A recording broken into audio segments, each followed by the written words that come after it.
السلام عليكم ورحمة الله وبركاته. ازيكم حبايبي؟ عاملين ايه؟ يا رب تكونوا بخير. ومعانا فطار النهارده طعمية وفول وبتنجان. والفول دوت انا مفرقة عاملاه في البيت. ومعانا طماطم وفول وفلفل اخضر وبصل وتوم وملح وكمون ورشة بهارات 7. وفي حلة على النار هنحط مادة دهنية، سمنة، زيت، زبدة، زي ما نحب. ونضيف البصل والفلفل الأخضر بعد كده والثومة ونشوحهم كويس، ونضيف عليهم البهارات، ملح وكمون وفلفل وكزبرة ورشة بهارات 7 عشان التوابل تطلع منها الرطوبة. بعد كده هنضيف القوطة نسيب الكلام ده كله يتسبك مع بعضه.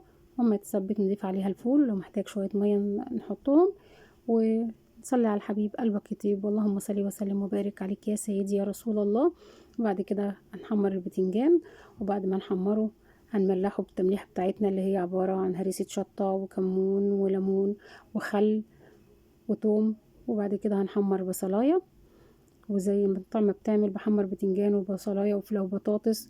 وبعد كده دي بقى الطعمية ديت انا بعملها في البيت. وادي الفطار بألف هنا، وما تنساناش في كومنت وسبسكرايب. والسلام عليكم ورحمة الله وبركاته.